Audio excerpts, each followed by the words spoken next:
Second Chances in Cedar Creek. A story of resilience, community, and finding hope when everything falls apart. The morning mist hung heavy over Cedar Creek, Ohio, as Michael Mike Thompson pulled his rusted pickup truck into the empty parking lot of Henderson Manufacturing. The familiar hum of machinery that had greeted him every weekday for the past 12 years was eerily absent. Instead, silence filled the air like a suffocating blanket, broken only by the distant sound of his daughter Emma's cough from the passenger seat. "Dad, why are we stopping here?"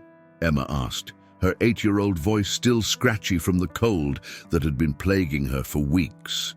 She pressed her small face against the fog-streaked window, her breath creating new patterns on the glass. Mike's calloused hands gripped the steering wheel tighter.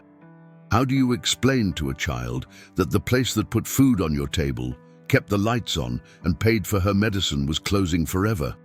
How do you tell her that the stability she'd known her entire life was about to crumble like autumn leaves? "Just picking up some paperwork, sweetheart," he said, forcing his voice to remain steady. The lie tasted bitter in his mouth, but he couldn't bring himself to shatter her world just yet. Not here. Not like this. The factory's red brick facade looked smaller somehow, diminished by the reality of its fate. Mike had started working here straight out of high school, back when Cedar Creek was a thriving industrial town of 15,000. Now, with 3 major employers gone in the past 5 years, the population had dwindled to barely 8,000 souls, most of them holding on by threads as thin as his own. As he walked toward the main entrance, memories flooded back. His first day on the job, nervous and eager to prove himself. The day he'd gotten the call about Sarah's accident and how his supervisor had immediately given him time off to be with his wife in the hospital. The countless overtime hours he'd worked to pay for Emma's medical bills when she was born premature, her tiny lungs struggling to find their rhythm. The security guard, Joe Martinez, sat behind the reception desk with his usual tired smile. Joe had been here even longer than Mike, watching generations of families depend on Henderson Manufacturing for their livelihoods. "Morning, Mike," Joe said, his voice carrying the weight of shared loss. "You here for the final paperwork?" Mike nodded, unable to trust his voice. The reality was setting in now, sharp and unforgiving. No more steady paycheck, no more health insurance for Emma's ongoing respiratory treatments, no more certainty about tomorrow. "How's little Emma doing with that cough?" Joe asked, his genuine concern evident. This was Cedar Creek in its essence, people who cared about each other's children as if they were their own. "Better some days," Mike replied. "Doctor says she might outgrow it, but until then..." He shrugged, the unfinished sentence hanging between them like a question mark over his future. The Human Resources office smelled of coffee and resignation. Linda Patterson, the HR director for 23 years, sat surrounded by boxes of files and the detritus of a company's end. Her usually impeccable appearance showed the strain of the past few months, laying off workers she'd watched raise families, ending careers she'd helped build. "Mike," she said, looking up from a stack of severance papers with eyes that had seen too many goodbyes. "I'm so sorry it came to this." The paperwork was straightforward, but felt like signing his own death certificate. Severance pay that would last maybe 2 months if he was careful. Cobra health insurance that cost more than he could afford, but less than Emma's medical bills without it. Unemployment benefits that might tide them over if he could find another job quickly. But jobs were scarce in Cedar Creek. The automotive parts plant had closed 2 years ago. The textile mill had shuttered the year before that. Henderson Manufacturing had been the last major employer, the final pillar holding up the economic foundation of their small community. "There's talk of some companies looking at the old Miller property," Linda offered, her voice hopeful but not convincing. "And the county's trying to attract new business to the industrial park." Mike nodded politely, but they both knew the reality. Companies weren't exactly lining up to invest in struggling Rust Belt towns. The infrastructure was aging, the workforce was shrinking as young people left for opportunities in Columbus or Cleveland, and the tax base was eroding with each business closure. Walking back to his truck, Mike felt the weight of 35 years pressing down on his shoulders. He'd married his high school sweetheart Sarah when they were both 19. They'd planned a simple life together, a steady job, a modest house, maybe 2 kids and a dog. They'd achieved the house, gotten the dog, and Emma had been their miracle child after years of trying and 2 heartbreaking miscarriages. Then came that rainy October night 3 years ago when Sarah was driving home from her part-time job at the library. A drunk driver running a red light had stolen not just Mike's wife and Emma's mother, but the future they'd all imagined together. The insurance settlement had paid off their medical debts and the mortgage, but it couldn't fill the Sarah-shaped hole in their daily lives. Now, with his job gone too, Mike felt like a man watching his world collapse in slow motion, powerless to stop the inevitable crash. "Dad, are you okay?" Emma's voice broke through his spiral of worry. She was looking at him with those wise eyes that seemed too old for her 8-year-old face, the eyes of a child who'd already lost one parent and couldn't bear to lose another. "I'm fine, Princess," he said, climbing into the driver's seat and starting the engine. The truck coughed to life, not unlike Emma's persistent cough, and he wondered how much longer his vehicle would hold out without regular maintenance. As they drove through downtown Cedar Creek, the signs of economic decline were everywhere. Every third storefront was empty, their windows either papered over with for lease signs or covered with plywood that local teenagers had turned into impromptu art galleries. Murphy's Hardware, where Mike had bought his first toolbox, was having a store closing sale. The Cedar Creek Diner, where he and Sarah had their first date, now only opened 3 days a week. But there were also signs of stubborn resilience. Mrs. Chen's flower shop still brightened the corner of Main and Oak, with colorful displays that changed with the seasons. The Riverside Community Center hosted everything from senior citizen lunches to youth basketball leagues, becoming the unofficial heart of the town's social life. Pastor Williams at First Methodist was organizing a food bank that served not just Cedar Creek, but 3 neighboring towns. Emma pressed her face against the window as they passed the elementary school where she was in 3rd grade. "Will I still go to school here, Dad?" The question hit him like a physical blow. Would they have to move? Leave the only home Emma had ever known, the place where Sarah was buried, the community that had rallied around them after the accident? "Of course, sweetheart," he said, hoping it was true. "This is our home." Their house sat on Maple Street, a modest 2-bedroom with a small front yard that Sarah had filled with flowers every spring. Mike had tried to maintain her garden, but his mechanical skills didn't extend to nurturing, growing things. Still, a few hardy perennials returned each year, like small miracles, reminding him that some beautiful things endure even when we can't understand how. Inside, the house felt both too empty and too full, empty of Sarah's laughter and the sounds of a complete family, but full of memories that seemed to lurk in every corner. Emma's artwork covered the refrigerator, a riot of colors and childhood imagination. Sarah's books still lined the shelves in the living room, and her coffee mug still sat in the cabinet, unused but somehow essential. Mike heated up leftover soup for lunch while Emma worked on homework at the kitchen table. Math problems about multiplication and division that seemed laughably simple compared to the calculations running through his mind. Rent, utilities, groceries, Emma's medication, car insurance, gas money for job hunting. The phone rang, interrupting his mental accounting. The caller ID showed his sister Jennifer's number from Columbus. "Hey, Jen," he answered, trying to sound normal. "Mike, I heard about Henderson. I'm so sorry. How are you holding up?" Jennifer was 5 years older and had always been the practical one, the one who'd gone to college and built a career in pharmaceutical sales.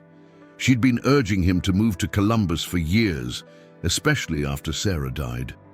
"We're managing," he said, glancing at Emma, who was pretending not to listen while she erased and rewrote the same math problem. "You know there are opportunities here," Jennifer continued. "My company's always looking for good people, and with your manufacturing background and work ethic, I bet I could get you an interview.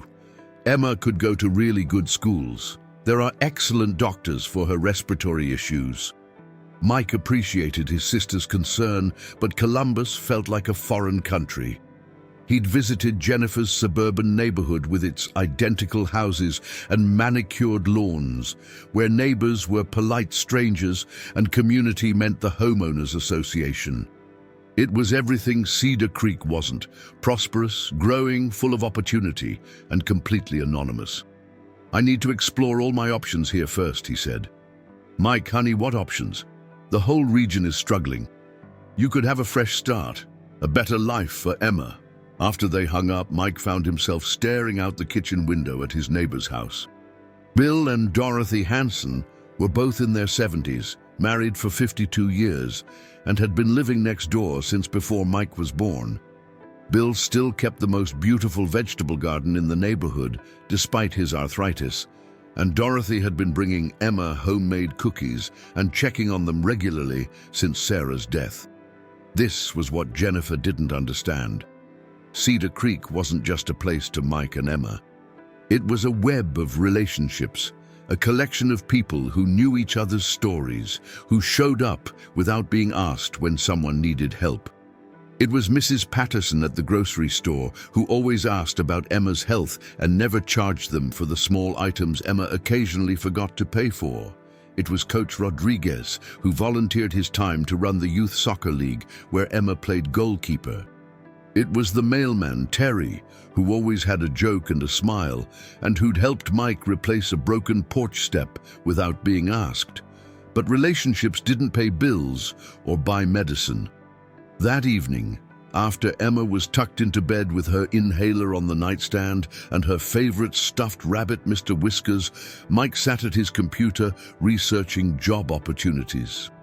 The internet connection was spotty, another casualty of their shrinking budget, but he managed to browse employment websites and submit applications to positions within a 50-mile radius. Most required skills he didn't have: college degrees, specialized technical training, experience with software he'd never heard of. The manufacturing jobs that matched his background were few and far between, often paying significantly less than what he'd made at Henderson. He found himself looking at Jennifer's company website, reading about pharmaceutical manufacturing positions in Columbus. The salaries were higher than anything available locally, the benefits packages were comprehensive, and they were actively hiring. It would mean uprooting Emma, leaving behind everything familiar, but maybe Jennifer was right. Maybe holding on to the past was preventing them from building a future. A soft cough from Emma's room reminded him why running away to Columbus might not be an option anyway. Emma's respiratory issues were triggered by stress and changes in environment. The specialist in Cincinnati had warned that major disruptions could worsen her condition, potentially leading to more serious complications. Mike closed the laptop and walked to Emma's bedroom, standing in the doorway watching her sleep. She looked so small in her twin bed, surrounded by stuffed animals and books. On her nightstand next to her inhaler sat a framed photo of the three of them from Emma's 7th birthday, just 2 months before the accident. Sarah was laughing at something Emma had said, her arm around Mike's waist, and Emma was grinning with chocolate cake on her chin. "I don't know how to do this without you," Mike whispered to the photo, his voice breaking in the darkness. Outside, Cedar Creek settled into its nightly quiet. Streetlights illuminated empty sidewalks, and the old Victorian houses held their secrets and sorrows close. Somewhere in the distance, a train whistle echoed across the fields, carrying freight to places where factories still hummed and people still had steady work. Mike made himself a promise in that moment, standing in his daughter's doorway with unemployment papers in one pocket and his wife's memory in his heart. He would find a way to keep Emma safe and secure without losing the community that had become their lifeline. He would prove that Cedar Creek still had life in it, that small towns could survive and even thrive with enough determination and creativity. He just had to figure out how. The Cedar Creek Public Library occupied a Carnegie building from 1903, its limestone facade weathered but dignified. Mike pushed through the heavy oak doors with Emma in tow, both of them shaking off the early November chill that had settled over town like a promise of the harsh winter to come. "Daddy, why are we at Mommy's work?" Emma asked, her small hand slipping into his as they entered the familiar space that still smelled of old books and the lavender hand lotion Sarah used to keep at the circulation desk. "I need to use the computer and maybe find some information about jobs," Mike explained, his voice echoing slightly in the high-ceilinged main room. "And I thought we could pick out some new books for you." The truth was more complicated. Their home internet had been disconnected that morning, another casualty of their shrinking budget, and the library offered free access and printing. More than that, though, coming here felt like maintaining a connection to Sarah. She'd loved this job, even though it only paid minimum wage and offered no benefits. She'd said the library was democracy in action, a place where anyone could access the same information and opportunities regardless of their background or bank account. Margaret Foster, the head librarian who'd worked alongside Sarah for 3 years, looked up from her desk with a warm but sad smile. Margaret was in her early 60s, with silver hair always pulled back in a neat bun and reading glasses that hung from a beaded chain. She'd taken early retirement from a corporate job in Cleveland to come back to her hometown and save the library from budget cuts. "Mike, Emma, how wonderful to see you both," Margaret said, rising from her chair with the grace of someone who'd spent decades helping people find exactly what they needed. "How can I help you today?" Emma immediately gravitated toward the children's section, where colorful displays invited young readers to explore new worlds. Mike watched her go, then turned back to Margaret with a sheepish expression. "I'm looking for work," he admitted. "Need to use the computers for job searches and applications. Our internet at home," he shrugged, letting the implication hang in the air. Margaret's expression softened with understanding, not pity. She'd seen too many Cedar Creek families struggling with the same challenges to make anyone feel ashamed about economic difficulties. "Of course. Computer Station 3 has the fastest connection, and I've got plenty of printer paper if you need to print applications or resumes." She paused, then added quietly, "Sarah always said you were the most resourceful person she knew. She'd be proud of how you're handling everything." The mention of his wife sent the familiar pang through Mike's chest, but also a warmth of remembered love. Sarah had possessed an unwavering faith in people's ability to overcome obstacles, a belief that had sustained their marriage through infertility struggles, financial stress, and the daily challenges of raising a child with chronic health issues. Mike settled at the computer and began his familiar routine, checking job boards, company websites, and unemployment resources. The options remained discouragingly limited. A warehouse position in Dayton, 40 miles away with unpredictable hours. A factory job in Lima that required skills he didn't possess. Various retail positions that paid barely above minimum wage with no benefits. He was absorbed in filling out his 7th application of the morning when a voice behind him said, "Excuse me, are you Michael Thompson?" Mike turned to find a woman in her mid-40s with shoulder-length brown hair and paint stains on her denim jacket. She had the kind of face that suggested she smiled often, with laugh lines around her eyes and a splattering of freckles across her nose. "I'm Kate Morrison," she continued, extending her hand. "I teach art at the high school, and I've been running the community art program here at the library on weekends. Sarah mentioned you several times. She was so proud of the furniture you made for Emma's room."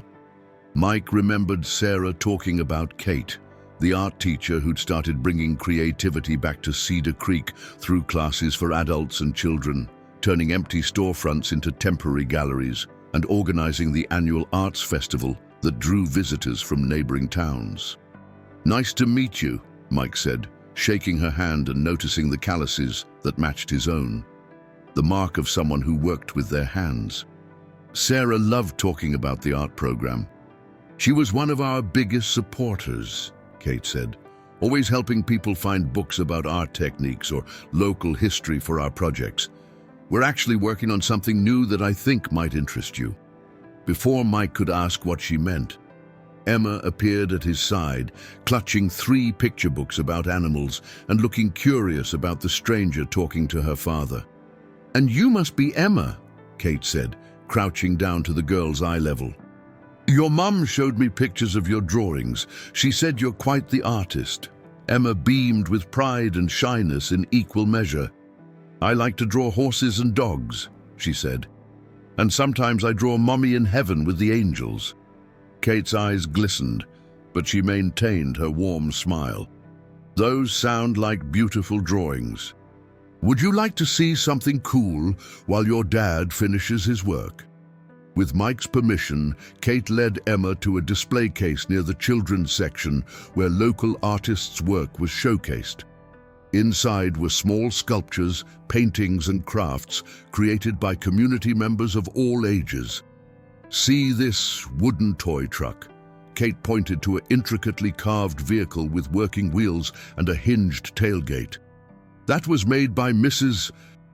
Henderson. She's 82 years old and just learned woodworking last year in our program." Emma pressed her nose against the glass, fascinated.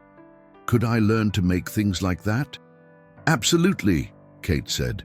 "We have classes for kids starting in January." Mike found himself listening while pretending to focus on job applications. The idea of Emma learning new skills, staying busy and creative, appealed to him tremendously. But classes cost money they didn't have. As if reading his thoughts, Kate added, "The program is free for all participants. It's funded by donations and grants, plus we sell some of the art pieces to cover supplies." She turned back to Mike. "That's actually what I wanted to talk to you about. We've gotten approval to expand the program, and we need someone with carpentry and construction skills to help set up proper workshop spaces. It wouldn't be full-time work, but there might be steady part-time income, plus the opportunity to develop and teach woodworking classes yourself." Mike felt his pulse quicken. Part-time wasn't ideal, but it was something. More than that, it was work that would use his skills and potentially create new opportunities. "I'd be very interested," he said. "When would this start?" "We're hoping to begin setting up after Thanksgiving, open the new workshops in January. The pay isn't great. We're talking $15 an hour for the setup work, and teaching would pay $25 per class session, but there's room to grow the program if it's successful." It wasn't enough to replace his Henderson salary, but combined with unemployment benefits and whatever part-time work he could find, it might be enough to keep them afloat while he searched for something more permanent. Kate handed him a business card with the library's information. "Give me a call this week if you're interested, and we can discuss details. I should warn you, though, we're not just about art classes. We're trying to rebuild community connections, help people discover skills they didn't know they had, maybe even incubate some small businesses." After Kate left to help other library patrons, Mike sat back in his chair with a mixture of hope and uncertainty. The conversation had shifted his perspective slightly. Instead of just looking for another factory job, maybe he needed to think more creatively about his future. Margaret approached with a gentle smile. "Kate's program has been wonderful for our community," she said. "They've helped 3 people start their own small businesses so far, and the classes bring people together who might otherwise never meet." "What kind of businesses?" Mike asked. "Well, there's Mrs. Patterson from the grocery store. She started making quilts that now sell in boutiques in Columbus. Jim Rodriguez, The soccer coach learned pottery and now sells custom pieces online. And Maria Santos has a whole side business making wedding decorations. None of them are getting rich, but they're supplementing their incomes doing things they love. Emma tugged on Mike's sleeve. "Daddy, can we check out my books now? And can I take art classes?" As they completed the checkout process, Mike found himself looking around the library with new eyes. It wasn't just a repository for books and free internet access. It was functioning as an economic development center, a community gathering space, and a catalyst for creativity and entrepreneurship. Walking home with Emma chattering excitedly about the wooden truck and the possibility of art classes, Mike felt something he hadn't experienced in weeks. Optimism tempered by realism, but optimism nonetheless. Their route took them past the old Miller property that Linda Patterson had mentioned, 20 acres of industrial buildings that had once housed Miller agricultural equipment. The company had moved operations to Mexico 5 years earlier, leaving behind a complex of sturdy brick buildings with good bones but broken windows and weedy parking lots. "What used to be in there, Dad?" Emma asked as they paused at the chain-link fence surrounding the property. "A company that made farm equipment," Mike replied, studying the buildings with his contractor's eye. The structures were solid, built in the era when things were constructed to last. With some investment, they could house multiple businesses, workshops, or light manufacturing operations. Could someone fix it up? Out of the mouths of babes. "Maybe they could, Princess. Maybe they could." That evening, while Emma worked on homework at the kitchen table, Mike researched Kate's community art program online. He found a modest website with photos of classes, finished projects, and testimonials from participants. What struck him most was the diversity of people involved. Teenagers working alongside senior citizens, unemployed factory workers learning alongside stay-at-home parents. One testimonial caught his attention. "I thought my working days were over when the plant closed, but the woodworking class gave me new skills and confidence. Now I have a small business making custom cabinets, and I'm busier than I've been in years." Robert Chen, age 58. Robert Chen, that would be Mr. Chen, married to the woman who ran the flower shop. Mike had known them peripherally for years, but had never really talked with them beyond polite greetings. He made a mental note to stop by the flower shop and learn more about Robert's experience. The next morning brought unexpected developments. Mike was reviewing his budget over coffee when someone knocked on the front door. Through the window, he could see Bill Hansen, his elderly neighbor, holding what appeared to be a manila envelope. "Morning, Mike," Bill said when Mike opened the door. "Dorothy and I have been talking, and we've got a proposition for you." They settled in the living room, where Bill explained that he and Dorothy were struggling to maintain their large house and yard.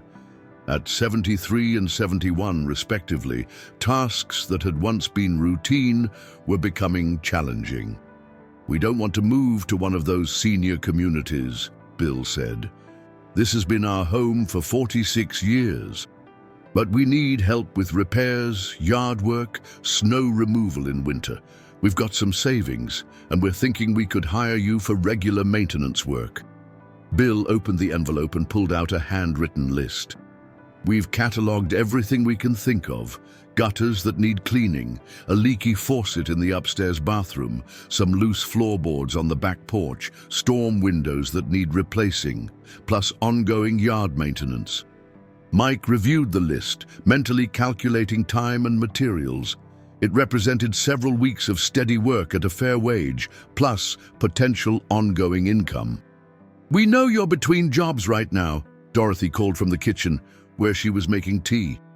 "And we know you do beautiful work, because we've seen what you've done to your own place over the years." "This is very generous," Mike said, feeling touched by their thoughtfulness. "I'd be happy to help, but I want to make sure we're both comfortable with the arrangement." They spent the next hour working out details. Bill and Dorothy would pay Mike $20 an hour for labor, plus materials costs. They estimated 30 to 40 hours of immediate work, with ongoing maintenance adding another 10 to 15 hours monthly. Combined with the potential art program job and continued job searching, Mike was beginning to see a path forward that didn't require leaving Cedar Creek immediately. After Bill left, Mike called Kate Morrison to express his interest in the workshop coordinator position. They arranged to meet the following day to tour potential spaces and discuss his role in more detail.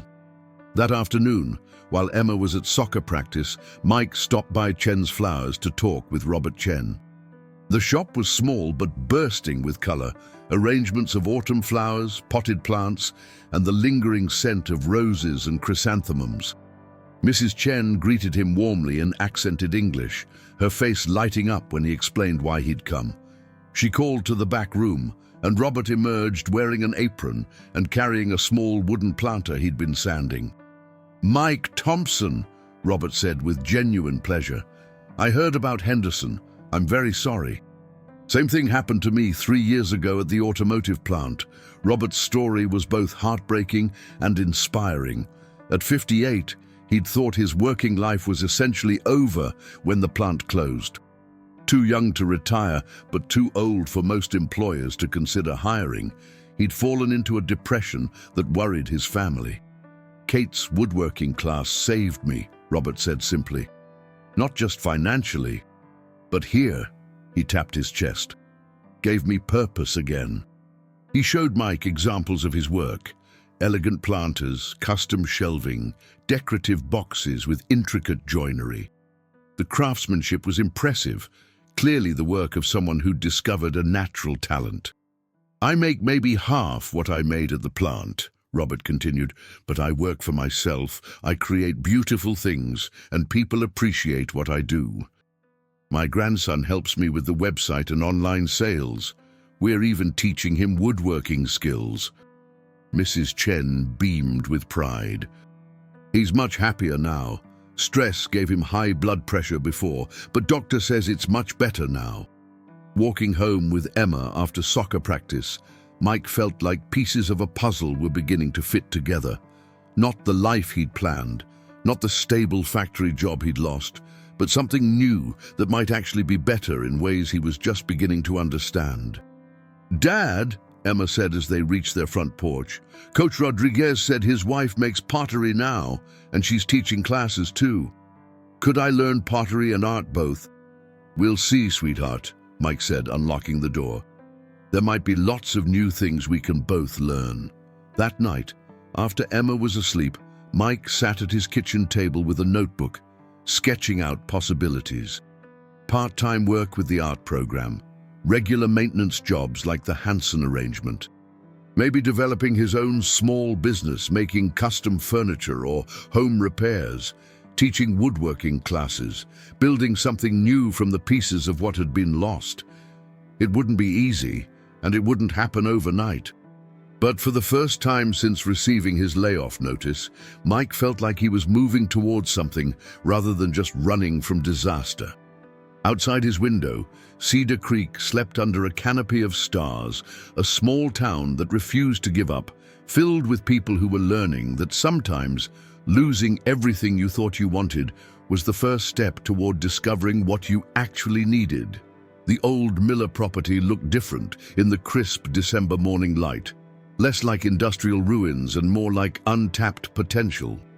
Mike stood with Kate Morrison and 2 other community members at the main gate, their breath visible in small clouds, as Kate outlined her vision for expanding the arts program. "The county's willing to let us use Building C rent-free for the first year," Kate explained, pointing to a sturdy brick structure that had once housed equipment assembly. "After that, if the program's successful, we can negotiate a long-term lease or potentially purchase." Beside Kate stood Janet Rodriguez, Coach Rodriguez's wife, who'd become the pottery program coordinator, and David Kim, a soft-spoken man in his 30s who'd moved to Cedar Creek from Columbus to care for his aging parents and discovered a passion for metalworking. Together, they represented the core of what Kate was calling the Cedar Creek Makers Collective. Mike pulled his jacket tighter against the wind as they approached Building C. The structure was sound. He could see that immediately from the way it had weathered 5 years of abandonment. Good bones, as his grandfather used to say about houses worth saving. The building's got electrical service and running water, Kate continued, producing keys from her pocket. The county had it inspected last month. Structurally solid, just needs cleaning, some minor repairs and significant organization to create proper workshop spaces. Inside, the building opened into a cavernous space with high ceilings, large windows that filled the area with natural light, and concrete floors that could handle heavy equipment and messy projects. Mike's mind immediately began visualizing possibilities. Workshop stations along the walls, storage areas, space for both individual projects and group classes. "What's your timeline?" Mike asked, running his hand along a windowsill and noting areas where weather sealing needed attention. "We'd like to start offering classes in February," Kate said, "so we need to have basic workshop setup completed by the end of January. I know that's ambitious, but we've got a small army of volunteers ready to help, plus some modest funding from a community development grant." David Kim, who'd been quietly examining the building's infrastructure, spoke up. "The electrical system's good, but we'll need additional outlets for power tools. And we should install better ventilation if we're going to have multiple activities happening simultaneously." Mike appreciated David's practical approach. As they continued touring the space, he learned that David had worked as an engineer in Columbus before returning to Cedar Creek. His metalworking skills were largely self-taught, developed initially as therapy after his father's stroke, but had evolved into a genuine expertise that was attracting attention from artisans in larger cities. "What would my role be exactly?" Mike asked as they gathered in what would become the main workshop area. Kate pulled out a folder with preliminary plans and budget sheets. "We need someone to coordinate the physical setup, designing workshop layouts, overseeing installations, managing volunteers, and troubleshooting problems. Once we're operational, you'd help maintain equipment, teach woodworking classes, and assist with expansion planning." The numbers were modest but workable. 20 hours per week at $15 an hour during the setup phase, then a combination of maintenance work and teaching that could average 25 hours weekly once classes began.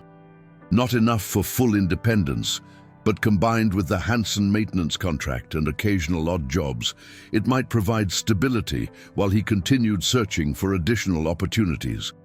"There's something else," Janet Rodriguez added, with a smile that suggested good news. "My husband mentioned you're looking for work, and it happens that the school district needs someone for part-time maintenance and custodial work.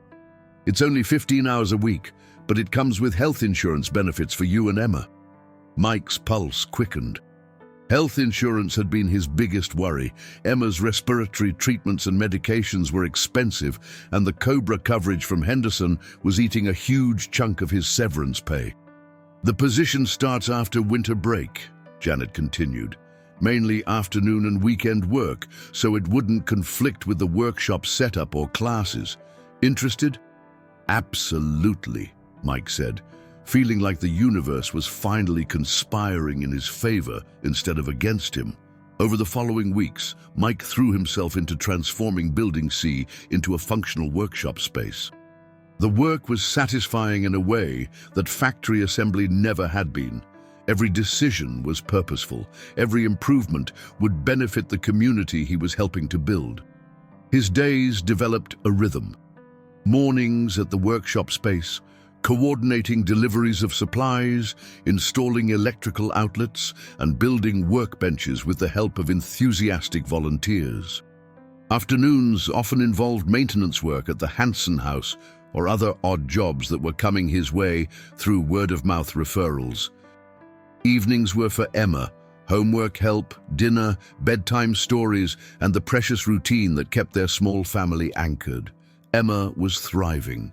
Her cough had improved with the new medication regimen, and she was excited about starting art classes after winter break. More importantly, she seemed to sense the change in her father's mood and energy. Mike was sleeping better, worrying less, and rediscovering the satisfaction of building something meaningful. The volunteers working on the workshop space were a revelation. Mike had lived in Cedar Creek his entire life, but had never really known many of these people beyond casual greetings. Now he was working alongside them, sharing tools and stories, discovering the depth and diversity of his own community. There was Patricia Williams, the pastor's wife, who turned out to have impressive carpentry skills, learned from her contractor father. She arrived each morning with homemade coffee and a seemingly endless supply of useful tools. Miguel Santos, who worked nights at a distribution center, spent his days off helping with electrical work, bringing expertise gained from technical college classes he'd taken years earlier. Mrs.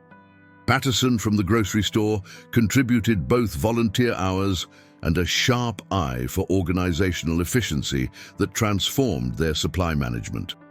Most surprisingly, there was Claire Henderson, the granddaughter of the man who'd founded Henderson Manufacturing. Claire was 28, had a business degree from Ohio State, and had returned to Cedar Creek after her grandfather's death to settle the family estate. She'd initially planned to sell everything and return to Columbus, but the workshop project had captured her imagination. "My grandfather always said Cedar Creek's strength was its people," Claire told Mike one afternoon as they assembled shelving units for art supplies. He'd love seeing this kind of collaboration. Claire brought skills the project desperately needed: grant writing experience, business planning expertise, and connections to potential funders and supporters. She was working on proposals for additional funding that could expand the program, potentially turning the entire Miller property into a comprehensive community development center. "What if we could attract light manufacturing businesses that need skilled workers?" Claire mused during one of their planning sessions. "Partner with regional community colleges to offer certification programs, create business incubators for local entrepreneurs?"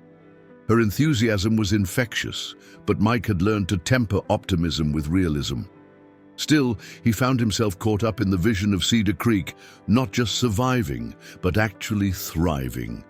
The week before Christmas brought the first real test of their emerging workshop space. Kate had organized a community open house to showcase the progress and demonstrate what the program would offer. Mike arrived early that Saturday morning to find Building C transformed into something that actually looked like a functional creative space. Workbenches lined the walls, equipped with basic hand tools and surrounded by storage for supplies. David Kim had set up a metalworking station with proper ventilation and safety equipment. Janet Rodriguez had created a pottery corner with wheels, kilns, and drying racks. Kate's art supplies were organized with museum-quality care, accessible but protected. Most impressive was the children's area that Mike had designed and built himself. Lower workbench tentar novamente G continuar, editar chest-sized for young hands, colorful storage bins labeled with both words and pictures, and a display area where kids could showcase their creations. Emma had been his chief consultant on the design, testing everything for comfort and accessibility. As community members began arriving for the open house, Mike felt a mixture of pride and nervousness. Would people see the potential he and the others envisioned, or would they focus on what was still rough around the edges? The first hour exceeded all expectations. Families wandered through the different workshop areas, children gravitating immediately to the hands-on demonstrations, while adults asked thoughtful questions about class schedules and skill requirements. Robert Chen was there with examples of his work, inspiring several people to inquire about advanced woodworking instruction. Maria Santos displayed some of her wedding decoration pieces, taking orders for upcoming celebrations. "Dad, look!" Emma called out from the pottery station where she was attempting her first bowl under Janet Rodriguez's patient guidance. "I made something!" The bowl was lopsided and the clay was still wet, but Emma's face glowed with accomplishment. Watching her discover the joy of creating something with her own hands, Mike understood why Kate had been so passionate about making this program available to everyone, regardless of their ability to pay. Margaret Foster from the library had set up a display of books related to various crafts and trades, turning the event into an impromptu literacy promotion as well. We're seeing increased interest in how-to books and skill-building resources, she told Mike. People want to learn new things, develop independence, maybe start small businesses. The afternoon brought an unexpected visitor. Linda Patterson, the former HR director from Henderson Manufacturing, arrived with her husband and teenage son, looking around the workshop with obvious interest. "Mike," she said, approaching him near the woodworking area, "this is impressive, really impressive."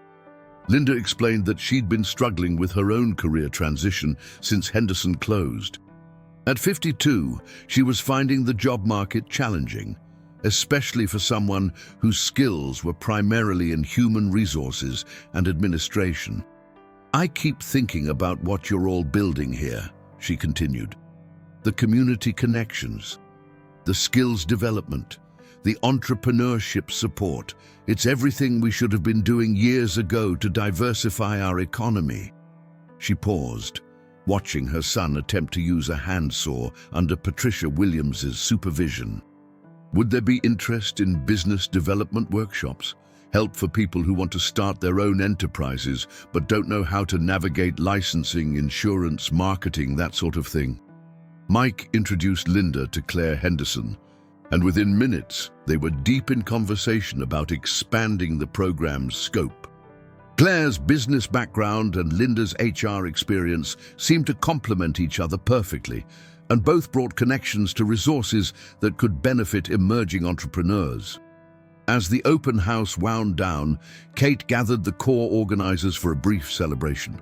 The day had generated enough interest to fill their initial class offerings, plus a waiting list that suggested they'd need to expand sooner than anticipated. "We had 63 people sign up for classes starting in February," Kate announced, "plus another 42 who want to be notified when we add more sessions, and we collected over $800 in donations." More importantly, the event had demonstrated that Cedar Creek possessed both the talent and the determination to reinvent itself. People were hungry for opportunities to learn, create, and contribute to their community's recovery. Christmas Day found Mike and Emma sharing dinner with the Hanson family next door, a tradition that had developed after Sarah's death. Bill and Dorothy had become surrogate grandparents to Emma, and their house felt warm and welcoming in a way that helped fill some of the empty spaces in their smaller family. "You've seemed different these past few weeks," Dorothy observed as they cleaned up after dinner. "More like yourself again, if that makes sense." Mike understood what she meant. The grief and financial stress hadn't disappeared, but they no longer dominated every moment. He was building something meaningful, using skills he'd developed over years of factory work, but applying them in ways that felt more personally satisfying. "I think I'm remembering who I am, besides just Emma's dad and Sarah's husband," he said. "Those are the most important parts, but I'd forgotten there were other pieces too." The week between Christmas and New Year brought intensive preparation for the program launch. Mike coordinated final equipment deliveries, conducted safety workshops for volunteer instructors, and completed the registration process for his part-time position with the school district. Emma was recovering from another respiratory flare-up, but the new medication regimen was proving effective, and her doctor in Cincinnati was optimistic about her long-term prognosis. More importantly, she was excited about starting art classes and had already made friends with several other children whose families were involved in the workshop program. "Dad," she said one evening as he tucked her into bed, "are we going to be okay?" The question was simple, but loaded with the awareness of a child who'd already experienced significant loss. Mike sat on the edge of her bed, choosing his words carefully. "We're going to be different than we were before," he said honestly. "We miss Mommy, and that won't change." And some things are harder now because I don't have my old job, but we're figuring out new ways to be okay. Good ways." Emma nodded seriously. "Like you teaching people how to build things and me learning how to make art?" "Exactly like that." On New Year's Eve, Mike found himself at the workshop space, doing a final walkthrough before classes began the following week. The building was quiet, but it hummed with potential energy. Workbenches waited for eager hands, tools hung in organized arrays, and supply bins held the raw materials for countless creative projects.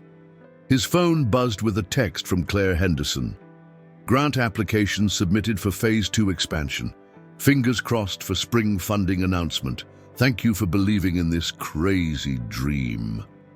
Mike smiled, pocketing the phone and taking one last look around the space they'd created together. 6 months ago, his life had been predictable.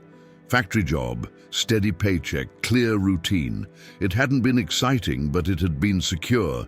Now everything was uncertain, cobbled together from part-time positions and volunteer opportunities, dependent on community support and personal initiative. It was scarier, but also more alive, more connected to the people and place he called home.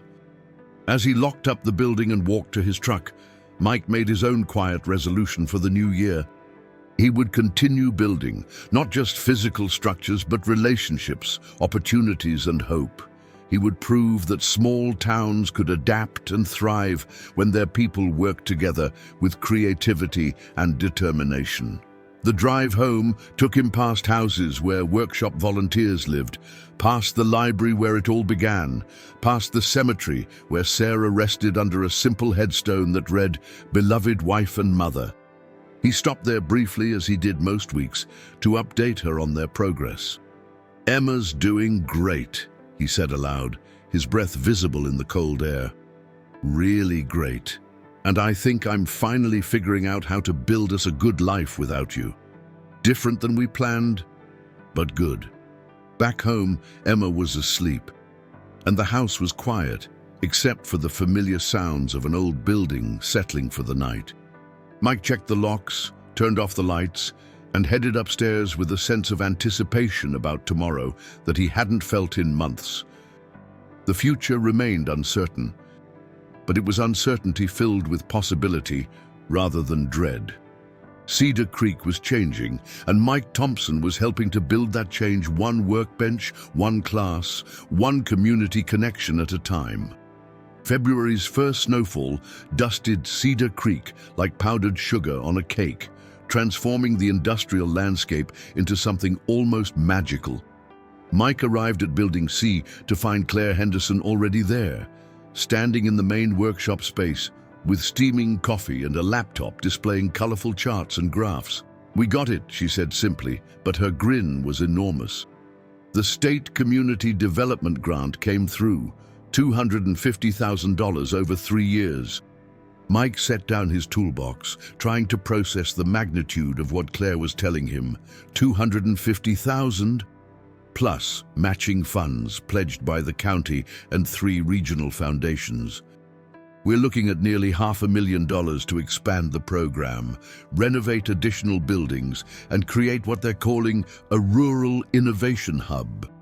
Claire's laptop screen showed architectural drawings, budget projections, and timeline charts that represented months of careful planning and grant writing. The proposed expansion would transform the entire Miller property into a comprehensive community development center. Workshops and artist studios, small business incubators, a commercial kitchen for food entrepreneurs, meeting spaces, and even a small retail area where local producers could sell their goods. "What does this mean for the current program?" Mike asked, though he was already beginning to understand that everything was about to change in the best possible way. "It means full-time positions for core staff, expanded class offerings, partnerships with regional community colleges for certification programs, and the potential to attract new businesses and residents to Cedar Creek." Claire's enthusiasm was infectious, but Mike had learned to look beyond the excitement to practical implications. The past month had proven that their modest beginning was working. 26 people had enrolled in the initial classes, ranging from Emma's age up to Mrs. Patterson, who was 73 and discovering a talent for jewelry making. The pottery classes were full with a waiting list. Robert Chen's advanced woodworking sessions were attracting students from neighboring towns, and David Kim's introductory metalworking class had sparked interest from several people considering small manufacturing businesses.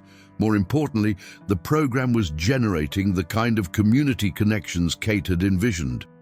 Mike regularly saw class participants helping each other with projects outside of formal instruction time, sharing tools and expertise, forming friendships that crossed age and economic boundaries. Emma was thriving in the children's art program, her natural creativity blossoming under Kate's patient encouragement. Her respiratory issues had stabilized, and her doctor attributed the improvement partly to reduced stress and increased physical activity. She was making friends, developing confidence, and showing an artistic sensibility that reminded Mike of Sarah's appreciation for beautiful things. "There's something else," Claire continued, closing the laptop and focusing on Mike with an expression that suggested serious conversation ahead.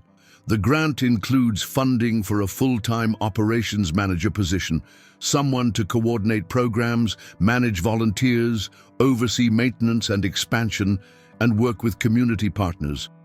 The salary would be $55,000 annually plus benefits." Mike's pulse quickened. $55,000 was more than he'd made at Henderson Manufacturing, and the work would be directly connected to the community development he was already passionate about.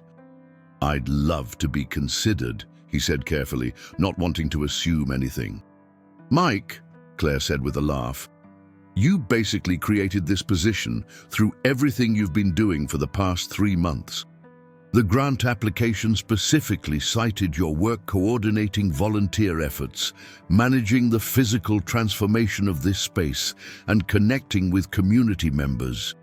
You don't need to be considered. You need to decide if you want the job." Before Mike could respond, the workshop door opened and Kate Morrison entered with Janet Rodriguez and David Kim, all carrying coffee and wearing expressions that suggested they were in on whatever Claire had planned. "Intervention time," Kate announced cheerfully. "We need to talk about the future, and specifically about whether you're ready to help us build something bigger than any of us initially imagined." They gathered around one of the workbenches Mike had built, spreading out architectural drawings, program descriptions, and budget projections that painted a picture of Cedar Creek's potential transformation.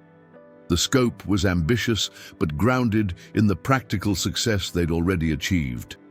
"The state's interested in us as a model for rural economic development," David explained. "Small towns across Ohio are facing similar challenges: job losses, population decline, aging infrastructure. If we can demonstrate sustainable community-driven recovery, there's potential for additional funding and technical support to replicate the approach elsewhere." Janet added, "The community college is excited about partnering with us for certification programs in trades and small business development. They're seeing increased demand from adults wanting to retool their careers or start their own enterprises." Mike studied the drawings, recognizing Building C where they sat, but seeing it as part of a larger complex that could house multiple small businesses, expanded educational programs, and community services. It was exciting, but also somewhat overwhelming. "What's the timeline?" he asked. "Fast," Claire admitted. "Grant funding starts April 1st, which means we need to have staff hired, contractors selected, and detailed implementation plans finalized by the end of March. The good news is that most of the key people are already involved as volunteers." She paused, then continued with characteristic directness. "Mike, we need your answer about the operations manager position by next Friday. The grant requires us to demonstrate community leadership capacity, and frankly, you've become the unofficial leader of this entire effort." The conversation continued for another hour, covering everything from expanded program offerings to partnership opportunities with regional businesses. By the time the others left to prepare for that evening's classes, Mike's head was spinning with possibilities and responsibilities. That afternoon, he found himself at the cemetery, standing beside Sarah's grave with questions that felt too big to answer alone. The winter landscape was stark but peaceful, bare trees etched against grey sky like delicate pencil drawings. "I wish you were here to help me figure this out," he said aloud, brushing snow from the headstone. "This could change everything for Emma and me, for the whole community. But it's scary too. What if I mess it up? What if I'm not qualified to manage something this important?" A cardinal landed on a nearby branch, its red feathers brilliant against the snow. Sarah had always said cardinals were good luck, messengers from people who loved you. Mike chose to take the bird's presence as encouragement. That evening, Emma worked on an art project at the kitchen table, while Mike reviewed budget projections and program descriptions. The operations manager position would involve significant responsibilities, overseeing a staff of 5, managing multiple funding streams, coordinating with county and state officials, and serving as the public face of Cedar Creek's economic development efforts. "Dad, what's all that paperwork about?" Emma asked, looking up from the watercolor painting she was creating for art class. "It's about a job opportunity," Mike explained. "A chance to do the work I've been doing as a volunteer, but as my full-time career." Emma considered this seriously. "Would it mean we could stay in Cedar Creek forever?" "It would mean we have good reasons to stay," Mike said, "and that I could help other families stay too, by creating jobs and opportunities right here in our community." "I vote yes," Emma said, returning to her painting with the confidence of someone who'd made an important decision. Mike called his sister Jennifer that night to discuss the opportunity. Her initial response was skeptical. Rural economic development seemed risky compared to the stable corporate opportunities available in Columbus. But as Mike described the community support, grant funding, and potential for sustainable impact, her tone shifted to cautious encouragement.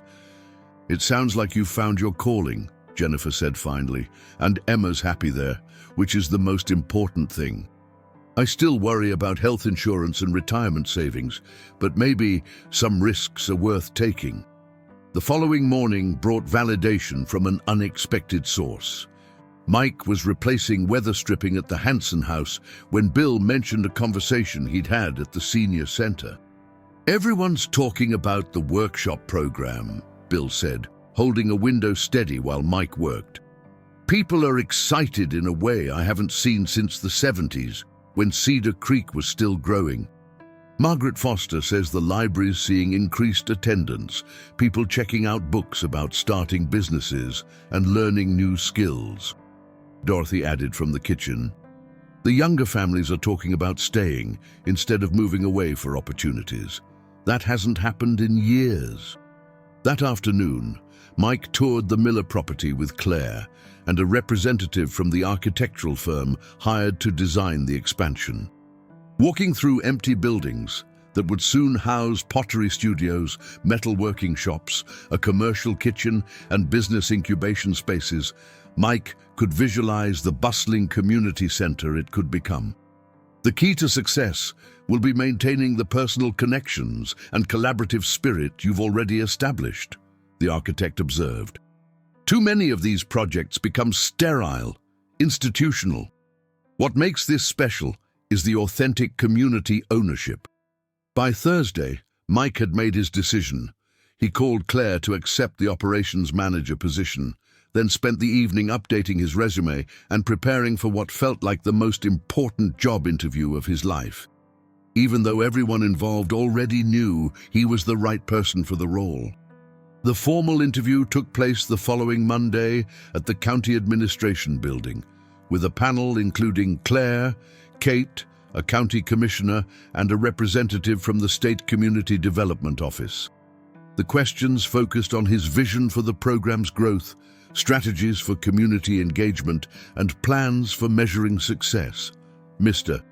Thompson, the state representative said near the end of the interview, what makes you believe Cedar Creek can succeed where other rural communities have struggled?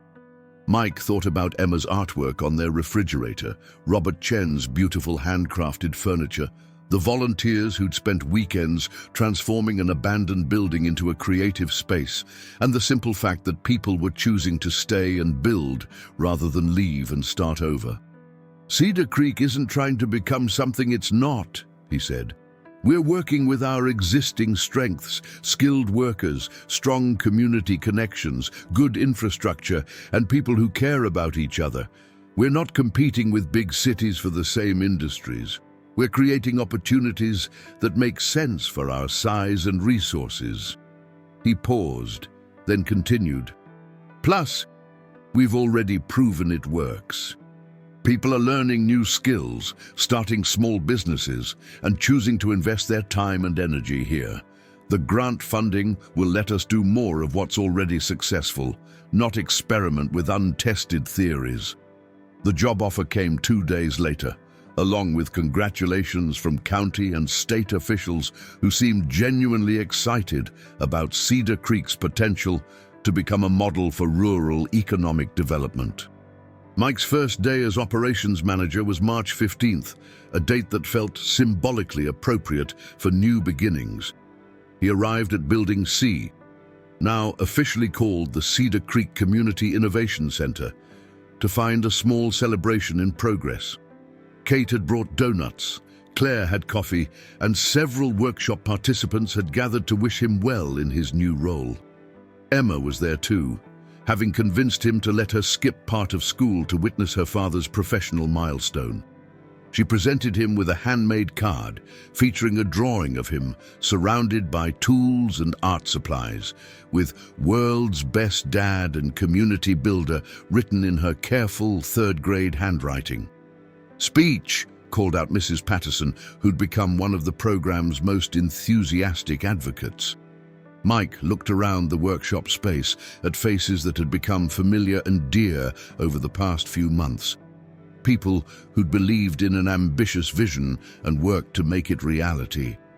Emma stood beside him, healthy and happy and surrounded by a community that had embraced them both.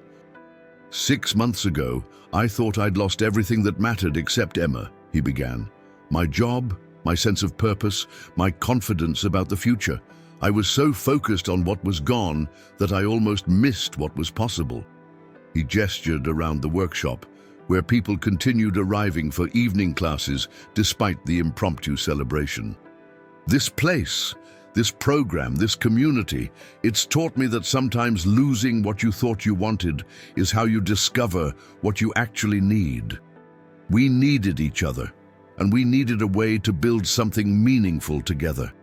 Emma squeezed his hand, and Mike felt Sarah's presence in the moment. Not as an absence this time, but as a continuing part of who he'd become and what he was building. "So thank you," he concluded, "for taking a chance on an unemployed factory worker with more enthusiasm than experience. Let's build something amazing together." The applause was enthusiastic but brief. People had classes to attend, projects to complete, and dreams to pursue. As the workshop filled with the sounds of productive activity, Mike felt a deep satisfaction that had nothing to do with salary or job titles, and everything to do with purpose, community, and the knowledge that he was helping create something lasting and meaningful. Outside, spring was beginning to show itself in the lengthening days and the first green hints in the grass. Cedar Creek was changing too, not just surviving, but preparing to flourish in ways its residents were only beginning to imagine. 1 year later, Mike stood in the same cemetery where he'd wrestled with uncertainty and fear, but this time he brought good news to share with Sarah. The October afternoon was crisp and beautiful, maple trees surrounding the cemetery blazing with red and gold that rivaled Emma's most vibrant artwork. "The state delegation visited yesterday," he told Sarah's headstone, his voice carrying satisfaction rather than the desperate worry of earlier conversations. They're officially designating Cedar Creek as a model rural innovation hub. We're going to help 12 other communities across Ohio develop similar programs. Emma was nearby, carefully arranging fresh flowers she'd picked from their garden, the same garden Sarah had started, which Mike had finally learned to maintain with help from Bill Hansen and a stack of library books on perennial plants. "Tell Mommy about the art show," Emma prompted, looking up from her flower arrangement with a smile that reminded Mike so much of Sarah, it still took his breath away sometimes. "The children's art exhibition sold 37 pieces," Mike continued. Emma's horse painting went for $50 to a collector from Columbus. She's already planning her next masterpiece. The past year had exceeded everyone's expectations. The Cedar Creek Community Innovation Center now occupied 4 renovated buildings on the Miller property, hosting programs that served not just their town, but the entire Tri-County region. The woodworking program had spawned 3 small businesses. The pottery studio was producing pieces sold in galleries throughout Ohio.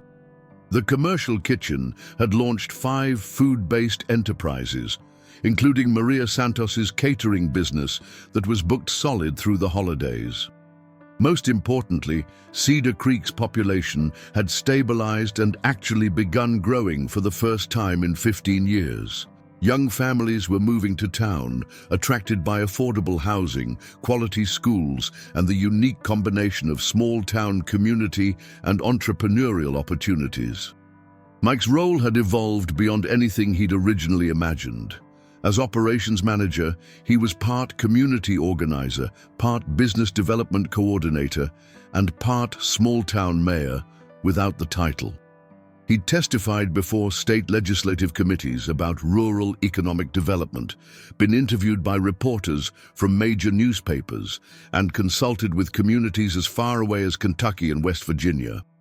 But the work that mattered most happened at ground level, helping Robert Chen expand his custom furniture business into a workshop that employed 3 other craftspeople, supporting Linda Patterson's transition from HR director to small business counselor, celebrating when David Kim's metalworking studio received its first major commissioned sculpture for the county courthouse.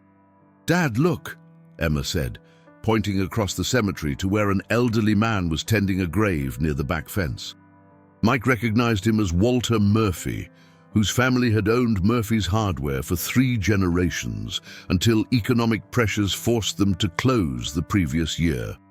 Walter was in his 70s, a widower whose children lived in distant cities, and Mike had heard he was considering selling his house and moving to assisted living. "Let's go say hello," Mike suggested. Walter looked up as they approached, his weathered face creasing into a smile when he saw Emma. She'd made friends with him during previous cemetery visits, charming him with questions about the flowers he brought to his wife's grave and stories about her art projects. "Hello, Mr. Murphy," Emma said politely. "How are your flowers doing?" "Growing well, thanks to advice from a certain young artist," Walter replied, gesturing to the small garden he maintained around his wife's headstone. "How's school this year?" Emma launched into an animated description of 4th grade, while Mike and Walter made comfortable small talk. Eventually, their conversation turned to the changes happening in Cedar Creek. "I've been watching the activity over at the Miller place," Walter said. "Impressive what you folks have accomplished. Gives an old man hope that maybe this town's got some life left in it after all. There's always room for more people to get involved," Mike said carefully. He'd learned that direct recruitment often backfired with long-time residents who'd grown skeptical after years of economic disappointment. Better to plant seeds and let people reach their own conclusions. Walter was quiet for a moment, then said, "I've been thinking about what to do with all the tools and equipment from the hardware store. Most of it's just sitting in storage, not doing anyone any good." Mike's pulse quickened, but he kept his voice casual. "The Innovation Center is always looking for donations of tools and equipment for the workshops." "That's not exactly what I was thinking," Walter said slowly. I was wondering if there might be interest in setting up a community tool lending library. Let people borrow what they need for home projects instead of having to buy tools they might only use once or twice. The idea was brilliant, practical, community-minded, and exactly the kind of resource sharing that made small towns work. Mike could immediately see how it would fit into their existing programs, possibly occupying part of Building B that was currently underutilized. "That's a wonderful idea," Mike said, meaning it. "Would you be interested in helping set it up? Your expertise would be invaluable." Walter's eyes lit up with something Mike recognized as purpose rediscovered. "I might be. These old hands still know which end of a hammer to hold." Their conversation continued for another 20 minutes, covering everything from organizational logistics to the social benefits of giving people access to quality tools. By the time they parted, Walter had committed to visiting the Innovation Center the following week to discuss possibilities. Walking back to their truck, Emma slipped her hand into Mike's. "Mr. Murphy seemed happy when you asked him to help with the tools." "He did, didn't he?" Mike agreed. "Sometimes people need to feel useful more than they need to feel comfortable." The drive home took them through downtown Cedar Creek, past changes that had accumulated gradually but now seemed dramatic in total. Chen's Flowers had expanded into the adjacent storefront, creating a garden center that drew customers from neighboring counties. The old diner had reopened under new management, serving locally sourced food to visitors attending workshops and classes. 3 empty storefronts had been converted into artist studios with retail spaces, and a small hotel was under construction to accommodate the increasing number of overnight visitors. Most telling was the elementary school, where enrollment had increased by 30% as young families chose to stay or relocate to Cedar Creek. Emma's class now included children whose parents had started businesses through the Innovation Center programs, families who'd moved from larger cities seeking community and affordability, and long-time residents who were finding new opportunities without having to leave home. At the Innovation Center, Mike's afternoon was occupied by the kind of meetings and coordination that had become routine but never boring. Claire Henderson, now serving as executive director of the expanded program, updated him on 3 new grant applications that could fund further expansion. Kate Morrison was planning an artist's residency program that would bring visiting creators to Cedar Creek for month-long stays. Janet Rodriguez had proposals from 2 community colleges interested in offering degree programs through partnerships with the center. "We're starting to face a good problem," Claire observed during their weekly planning meeting. "More demand than we can accommodate with current facilities and staffing." David Kim, who now managed the metalworking and light manufacturing programs, had been tracking inquiries from people interested in relocating their businesses to Cedar Creek. "We've got 3 small manufacturers considering moves, plus 2 tech startups that want rural locations with good internet infrastructure and lower costs." The discussion that followed was familiar but still energizing. How to grow responsibly without losing the personal connections and community values that made their program successful. How to attract new residents and businesses without displacing long-time community members. How to balance innovation with preservation of what made Cedar Creek special. "Our success metric isn't size," Mike reminded the group. "It's sustainability and community benefit. We want growth that strengthens what we already have, not growth that changes us into something unrecognizable." After the meeting, Mike walked through the workshop spaces, observing the evening classes in session. In the pottery studio, a mix of teenagers and adults worked on various projects, while Janet provided individual guidance.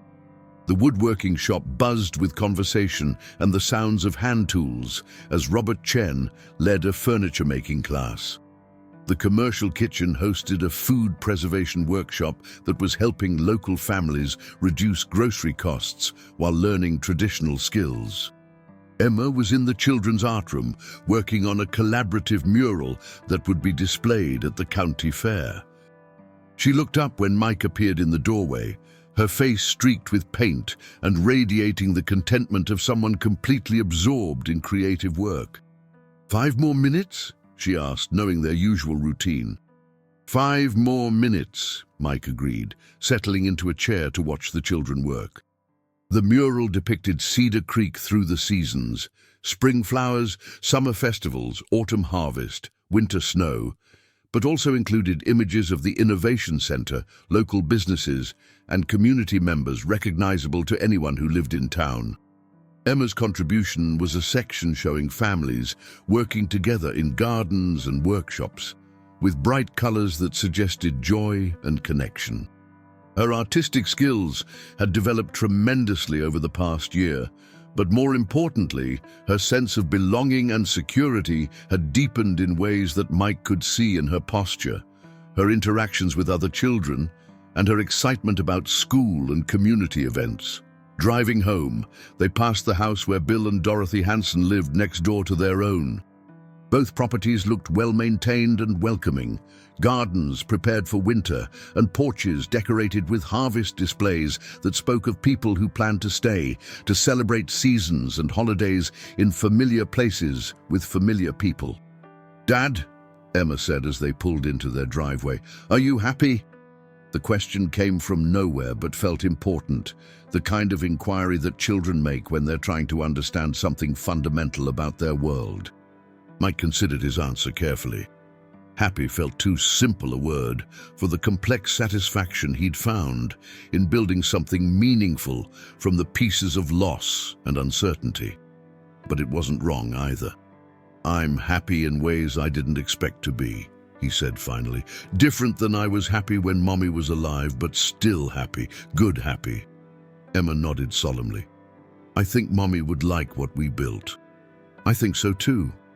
That evening, after homework and dinner and bedtime stories, Mike sat at his kitchen table with his laptop, working on a presentation he'd been invited to give at a national conference on rural economic development.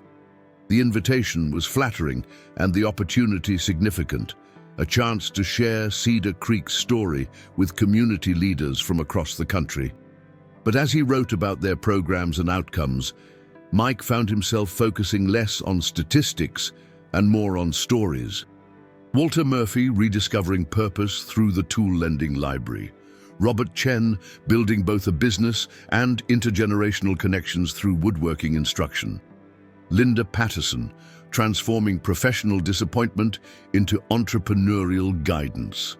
Emma growing up surrounded by adults who modeled creativity, collaboration, and commitment to community. The phone rang, interrupting his work. Jennifer's name appeared on the caller ID, and Mike answered with genuine pleasure. His sister's initial skepticism about his career change had evolved into admiration and support, especially as she'd watched Emma thrive and seen the positive media attention Cedar Creek was receiving. "I saw the article in the Columbus Dispatch about the state designation," Jennifer said. "Very impressive, little brother." They talked for nearly an hour, covering Emma's school performance, Mike's expanding professional responsibilities, and Jennifer's own career developments. Toward the end of the conversation, Jennifer returned to a theme she'd raised several times recently. "You know, there are corporate consulting opportunities for someone with your experience," she said. "Companies paying big money for expertise in community engagement and organizational development. You could probably double your salary working part-time." Mike appreciated the suggestion, but it missed something essential about why his work mattered to him. "The money's not the point, Jen. I mean, we're comfortable, Emma's taken care of, we own our house. But more than that, I'm building something that will outlast me in a place where it matters to people I care about." "I get it," Jennifer said, and Mike could hear that she really did. "You found your calling. Not everyone's that lucky." After they hung up, Mike returned to his presentation, but his focus had shifted. Instead of trying to impress conference attendees with Cedar Creek's achievements, he wanted to help them understand the less quantifiable benefits of community-centered economic development. The way it felt to walk down Main Street and greet people by name who were pursuing their own versions of meaningful work. The satisfaction of seeing children like Emma grow up with examples of adults who'd chosen purpose over pure profit. The deep security that came from being rooted in a place where people looked out for each other. His phone buzzed with a text from Claire. Tool library proposal approved by county commissioners. Walter Murphy, officially our newest volunteer coordinator. Community meeting next Thursday to plan implementation. Mike smiled, remembering his cemetery conversation with Sarah that afternoon. Every week brought new developments, new people drawn to what Cedar Creek was building, new possibilities for sustainable growth that honored the community's history while creating opportunities for its future. Outside his kitchen window, the lights of neighboring houses created a pattern of warmth against the October darkness. In most of those houses lived people connected to the Innovation Center in some way, as participants, instructors, volunteers, or beneficiaries of the economic activity it generated. The grocery store where Mrs. Patterson worked was busier because more families lived in town. The school where Mike worked part-time maintenance was growing because children had reasons to stay. The library where Sarah had worked was thriving because people were pursuing new interests and skills. Mike closed his laptop and checked the locks, turned off the lights, and headed upstairs with the deep tiredness that came from meaningful work well done. In Emma's room, he paused to watch her sleep, surrounded by art supplies and projects that spoke of a childhood rich with creative exploration and community connection. She stirred slightly as he adjusted her covers. "Dad, is everything okay?" "Everything's good, sweetheart," he whispered. "Sweet dreams." "I love you, Dad." "I love you too, Princess, more than all the stars." In his own bedroom, Mike looked out the window toward the Innovation Center, where security lights illuminated buildings that hummed with possibility even in the quiet hours. Tomorrow would bring new challenges and opportunities. A business consultation with a potential food entrepreneur, a planning meeting for next year's expanded programming, a site visit from representatives of two communities hoping to replicate Cedar Creek's success. But tonight, Mike Thompson fell asleep in the house where he'd raised his daughter and grieved his wife and rebuilt his life, in the town where 3 generations of his family had lived and worked and contributed to something larger than themselves. He slept the deep sleep of someone who had found his place in the world and was making the most of it. One project, one relationship, one small act of community building at a time. Outside, Cedar Creek rested under a canopy of autumn stars, a small town that had refused to give up and discovered that sometimes the best way forward is to go deeper into what you already have, to build on foundations that have weathered previous storms and will weather those yet to come.